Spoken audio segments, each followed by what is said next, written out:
Magandang umaga sa bawat isa dyan. Siya po si Deyong Calmado. Yes. Si Pastor Bernard, syempre. Si Pastor Jomar. Si Pastor Dean, nandito na naman para mag-share ng ating devotion kada alas 6 ng umaga. Ang tayo duo. Yeah. Tayo duo ngayon, partner. Wala kasi si Ibig Brooks. sabihin, may kanta niyan. Wala si Pastor Brooks. Saka si Pastor Jun. Yes. Sige po. 1 Peter 2, 1 to 10. Ang ganda ng pinag-usapan natin ngayon, ano? Yeah. Yung pinili, Yeah, pinili tayo. tapos isinet aside, tapos ginawang disciple ng Panginoon. Ang ganda. Yes, napakaganda halimbawa.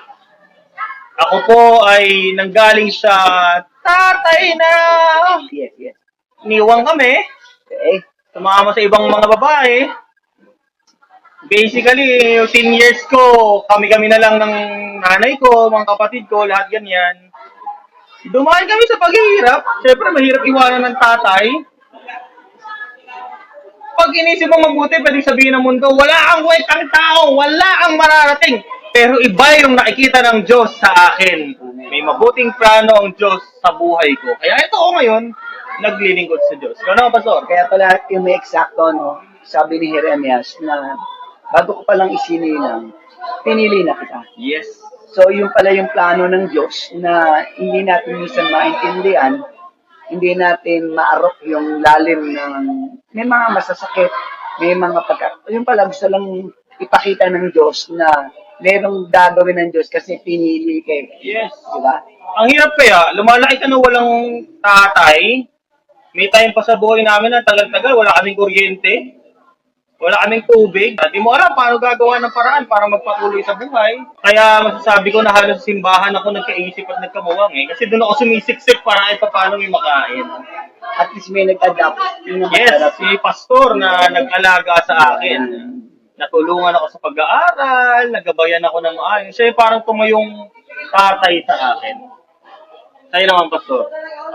Ako po din, parang same sa kay Pastor Alin, ano? Kasi ako, galing din ako sa broken family. At nung kabataan ko, parang sumisigaw ako na, saan ng tatay ko? Parang umiiyak ako na, kasi ang kasama ko lang, yung nanay ko, tapos lumaki ako na walang father image, yun nga.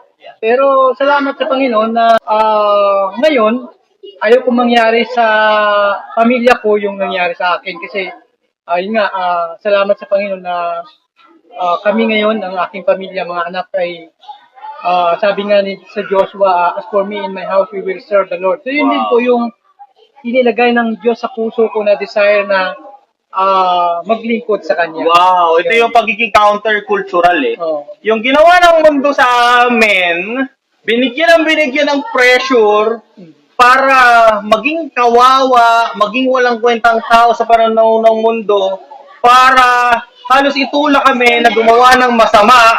Pero ang naging kapalit nun, natutunan namin kumilala sa Diyos, maglingkod sa Diyos, magmahal sa kapwa at alagaan yung mga pamilyang pinagkaloob sa amin. Yun. So, yun pala yung yung mga pangyayari sa ating buhay, inalaw ng Diyos. Kasi kung di natin makikita yung pangit, di natin makikita yung mas pinakamagandang ginagawa ng Panginoon. So far, siyempre kami, mga tatay na kami. So kung mga tatay na kami, at may mga naranasan ng mga nakalipas, nakaraan, siguro hindi rin namin namalayan na meron din kaming masakit na hindi din namin nakita. Yes, totoo yan. So, yun yung nakita ko na may tinuturo din ang Panginoon. Subalit, bumabalik lang kami doon sa Diyos kasi meron ama na nasa langit. Pero balik tayo, no? Di ba? May yung pagpili, hindi pinagpilitan yung word ng pagpili, pero yung you are chosen, magkaiba yun. Yes. Di ba? Ano pa ang maididepensa mo doon, ano? Kung ikaw ay pinili, hindi pinagpilitan. Wow, napakaganda nun. Makikita natin doon na hinugot ka ng Diyos eh. Hindi ikaw yung kumapit sa kamay niya, "Uy, sama mo ako dyan." Yan.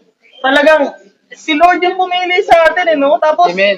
kung iisipin mabuti, pinili ba natin na huwag manatili sa kasalanan? O dahil pinili tayo ng Diyos, kaya natutunan natin huwag manatili sa kasalanan?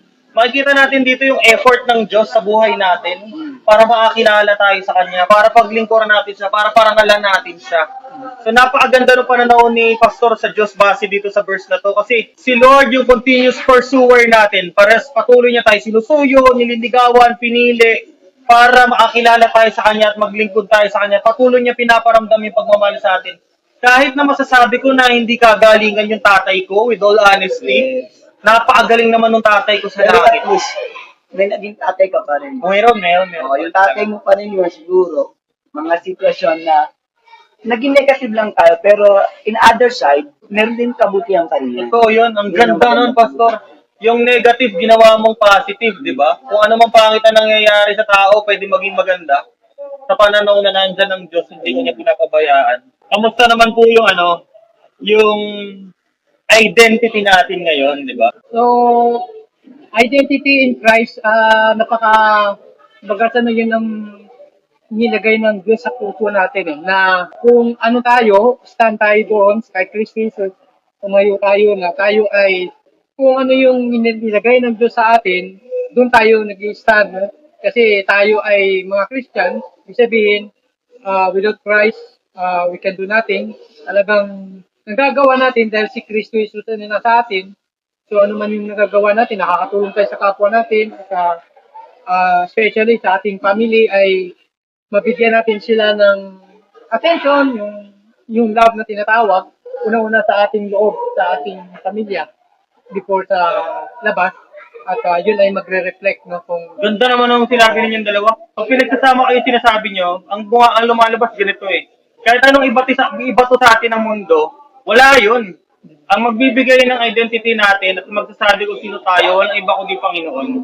Siya yung dapat masunod sa buhay ng Kristiyano, hindi yung kung ano mga bagay. Sobrang napakaganda ng sinasabi niyo mga kapatid.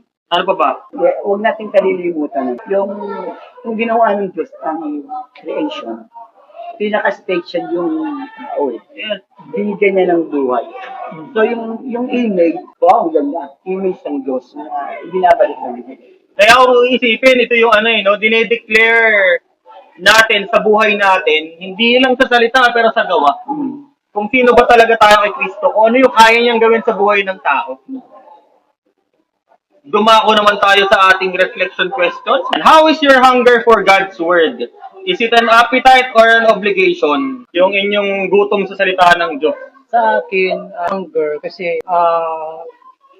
ang salita ng Diyos yung nagpapalakas sa'yo.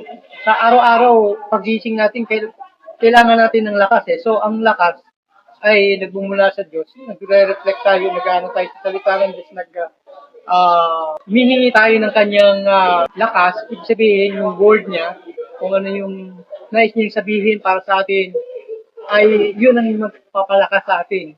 Kasi kung wala siyang message sa atin, hindi natin ano ang gagawin natin. Wala direction. Curious ako kasi araw-araw, tuloy-tuloy nakikita ko naglilingkod eh. Diba? Napapaisip ako, ginagawa ko nila to dahil may gutom pa talaga sila sa paglapit sa Diyos, pagkakilala sa Kanya, o naobliga na. Siguro, para maging balance, ano, focus yung side ng obliga. Parang ganito. Para lang dalawa, ano? Alam niyo kung bakit? Kasi parang ganito yan. Na ang isang tao, may karamdaman na siya. Tapos at the same time, iinom siya ng gamot, ayaw yung uminom. Kasi obligasyon niyang uminom ng gamot, makakatulong siya, di ba? So, back to dun dinala. Kasi may mga tao na wala na yung pag-uubliga sa sarili. Parang training yan, tinetraining yung sarili mo eh. Kasi yung hunger kasi, pag kumain ka dyan, ibig sabihin, pwede kang hindi na kumain eh, kasi physically. Diba? Pero yung sabi nga, sinanay mo yung sarili, may inuobliga mo. Parang ganito. Yung Gets ko na yung tinutukoy. yes. Di ba tayo may tayo sa, kaya nga pala, tama ang Bible. Oo kung oo, hindi kung hindi. May puntos doon eh. Pero pag sinabing promising na, iba ng usapan yun. So, yung panahon ngayon, nalilimutan ng mga bawat isa, Krisyano man o hindi Krisyano, meron siyang obligasyon. Anyway, yun lang yung at least pinagbalance ko ng pinagbangga ko. Naintindihan ko na obligasyon ng Kristiyano Oh. na mag-aral na patuloy na salita ng Diyos, maglingkod sa Panginoon sa paglilingkod sa tao, gumawa ng mabuting bagay para sa Diyos. Kung ano may assignment na binigay sa atin ni Lord, obligasyon natin yon. At dapat maging gutom tayo dun sa paggawa ng mga Correct. bagay. Ang ganda ng tirada mo. Binalance. Kaya nga, aanip. Ayan, napakaganda po ng sinabi nila, parang wala na akong masasabi pa. Nasyak ako ron eh. Pero sige po, sana po na-bless kayo. Amen. Pwede bang sino mag-close ng prayer? Ikaw naman, kapatid? Sige, mag-close tayo. Dakilang Ama, salamat sa araw na ito na muli pinakain mo kami ng iyong salita na nagbibigay sa amin ng liwanag, ng direksyon, ng kalakasan. Ikaw po, Diyos, ang siyang nangunguna. Kung wala ka, Panginoon, wala po kaming magagawa. Samahan niyo po kami patuloy sa araw na ito at sa mga gagawin namin. Ito po sa dalangin namin sa pangalan ng Kristo Jesus. Eh!